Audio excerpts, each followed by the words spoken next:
कार्यकर्त्यांना खुश करण्यासाठी भारतीय जनता पक्षाचे आरोप आहेत। भाजप आमदार नरेंद्र मेहतांना सरनाईकांनी आता टोला लगावलाय।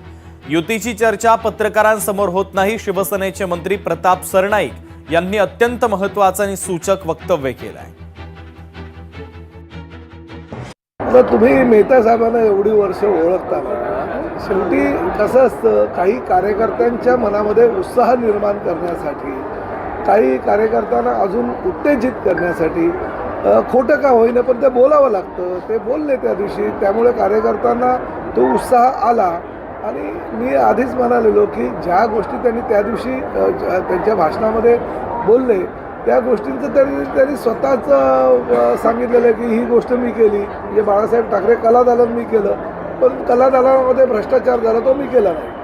बाळासाहेब ठाकरे कलादालनचं काम पूर्ण झालं, हो, पण मी थांबवलं नाही, म्हणून त्याला 9 वर्ष लागली। तर ह्या सगळ्या गोष्टी असतात।